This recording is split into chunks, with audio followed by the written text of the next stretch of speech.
BL 向上委員会のリスです。修学旅行で仲良くないグループに入りました。最高でしたね。今回はこの最高を一人で噛み締めるのではなく、皆さんと一緒に共有したくて動画にしました。本編は全10話、コメント欄でどのエピソードが一番好きだったか教え合えたら嬉しいです。本題に入る前に少しだけ。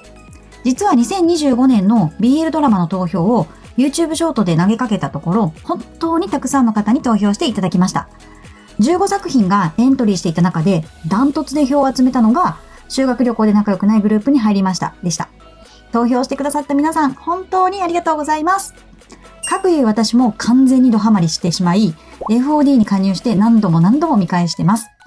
こうして語り、再生され、話題になることで、この熱量が制作陣に届いて、いつかシーズン2に繋がったらいいなという、ささやかな野望もあったりします。なので、皆さんのお力もお借りして拡散していただけたら嬉しいです。物語は季節とイベントを重ねながら、二人の関係が少しずつ変化していく構成になっています。原作、隠れ木先生のセンス、やっぱり抜群です。ドラマでは、日置のモノローグによって物語の外郭がとても見えやすく、感情の流れを追いやすかったのも印象的でした。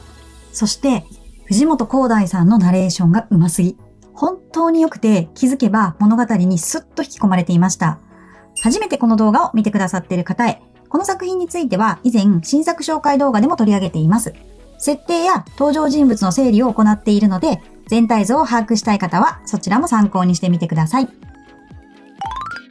日置が渡来を知り、そして意識していく、この修学旅行編は物語の核になる回です。回を重ねるごとに、日置と一緒にこちらまで渡来を好きになっていく。自分がこんなに日置に感情移入していたことに正直驚きました。それだけ藤本さんの演技力がすごかったということだと思います。修学旅行初日、二人の間にはまだはっきりとした距離感があって、日置は警戒気味。渡来もどう距離を縮めるか探ってるような空気。でも、日置がコンタクトを落としたことで、そばにいる理由が生まれるんですよね。そこから始まる、渡来のちょっと甘めなお世話。この自然さがもううまい。そして修学旅行2日目。ここから渡来の日置への積極性が一気に増します。可愛いの連発。コーヒーカップに誘う。口についたケチャップを当たり前みたいに拭いてあげる。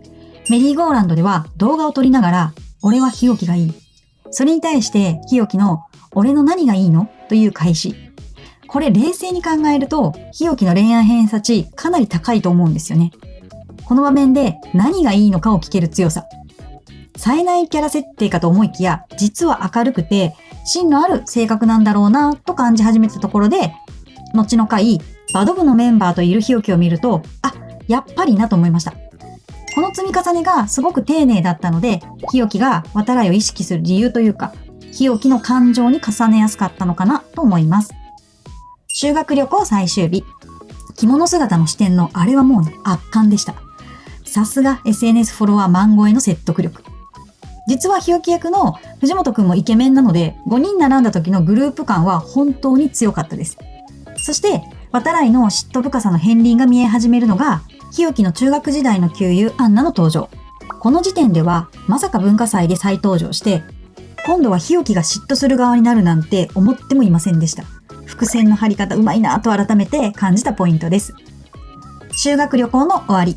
公園で日置のことを知りたくてグループに誘ったと告げられるシーン。あの空気感で日置が告白って思ってしまうのも無理ないですよね。結果はお友達になってだったけど、どう考えても含みありありでした。この回はいろんなシーンが盛りだくさんすぎて語りきれてない場面もあるので、皆さんのおすすめシーンもコメントもらえたら嬉しいです。また、この修学旅行編が推しですって方は、修学旅行ってコメントお願いします。ついに渡来の嫉妬が爆発する回です。バド部に呼び出されていた日置が戻ってきたところで、体育館の戸締まりを頼まれることになります。手伝うふりをして当たり前のようについていく渡来。誰もいない体育館の2階。カーテンで隠して日置をハグからのこの会話。主導権が渡来にあって、日置が戸惑ってる感じがもうドキドキでした。そして、ただの友達じゃないって、俺は言ったと追い打ちをかける渡来が秀逸すぎました。からの主題歌が流れるんですが、歌詞が2人そのままで、制作の方々よ、演出が上手すぎます。一瞬で BL 民の心拍数が上げられましたよね。ネタバレ全開ですがお許しを。私の中で2番目に好きな回なんです。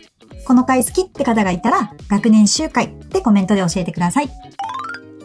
6話7話はそれまで日置目線で描かれてきた物語が初めて渡来目線に切り替わる回です。渡来がいつどんな瞬間から日置を意識し始めていたのか、それが丁寧に描かれることで物語に一気に厚みが増したと感じました。中でも私は7話が一番好きです。みんなで海を満喫した後、食事の席でうっかりアルコールを口にしてしまった日置。渡来は介抱のためにそっと彼を外へ連れ出し、二人っきりになります。酔っている日置はとにかく可愛い。計算のない純度の高いあざとさで、それに耐えられるほど渡来は大人じゃないし、すでに日置のことを好きになっているからこそ、気持ちを隠しきれなくなってしまって、ついに告白してしまいます。恋愛経験ゼロの日置にも伝わるほど、渡来の思いは溢れていて、それをきちんと言葉にして伝えられるところに、渡来の陽キャ力を感じました。そして回想シーン。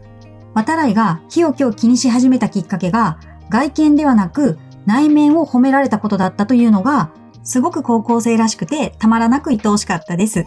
陽キャだからといって傷つかないわけじゃないですもんね。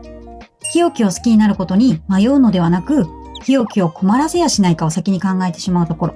そこに日置が感じていた通り、渡来の本当の優しさが現れている気がしました。自分よりも相手のことを考えられるって、それって本当に素敵なことだと思います。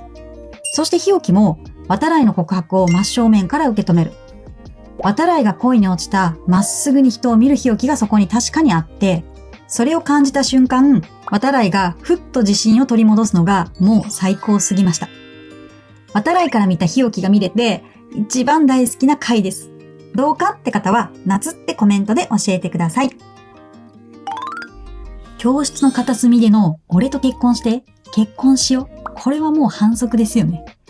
夏の海でも一生大事にするって言ってましたし、冷静に考えるとかなり激重な発言なんですが、不思議とそれが成立してしまうのが渡来なんですよね。この文化祭編は恋をしたら誰もが通る嫉妬や迷い、独占欲、そして自信のなさや不安、そういった感情に揺れながら日置が初恋をはっきりと自覚していく過程が描かれています。苦しくもあるけれど、それでも一歩ずつ前に進んでいく日置を思わず応援したくなりました。そしてやっとの両思い、本当に良かった。屋上のシーンはきっと皆さんも大好きなはずです。渡来の告白にちゃんと返事ができたことで、無防備になった日置が思いがけず渡来の男を刺激しちゃいましたよね。お手柔らかにお願いしますと伝える日置と、そこから見せる渡来の含みのある笑顔、眼福でした。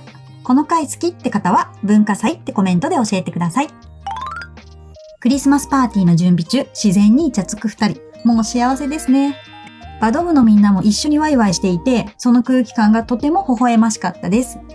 最終回はやっぱり一番人気がある回なのかなと思ってます。ここでついに日置の方から関係を一歩進める言葉が出ます。付き合わない？そしてそのままキスシーンへ。最初は少し控えめなキスだったのに、そこからスイッチが入ってしまう渡来。日置の首元に手を添えて、今度はしっかりとしたキス。後頭部から首にかけて、がっしりと包み込む大きな手がもうたまりません。大好きな日置から渡来がいいし、渡来じゃなきゃ嫌なんて言われたら、そりゃスイッチ入っちゃいますよね。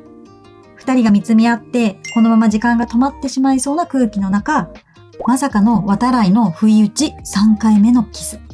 しかもこの3回目、アドリブだったというおまけ付きでしたよね。監督さんからのネタばらしもあって、現場の関係性の良さが垣間見えたのが作品1としてはなんだかすごく嬉しかったです。本当に最高のフィナーレでした。この回が好きな方は最終回ってコメントで教えてください。また皆さんの好きだったシーンをコメントでシェアしてもらえたら嬉しいです。こうして全10話を振り返ってみると、どの話数にもそれぞれに刺さる瞬間があって、この回が一番好きと言いたくなる理由がちゃんとある作品だなと思います。ぜひコメント欄で一番好きな話数やこのシーンが忘れられないという瞬間を教えてください。皆さんの好きを読むのもこの作品を楽しむ時間の一つだと思っています。そしてもしこの熱量が少しずつ広がってまた彼らに会える未来が来たらそれ以上に嬉しいことはありません。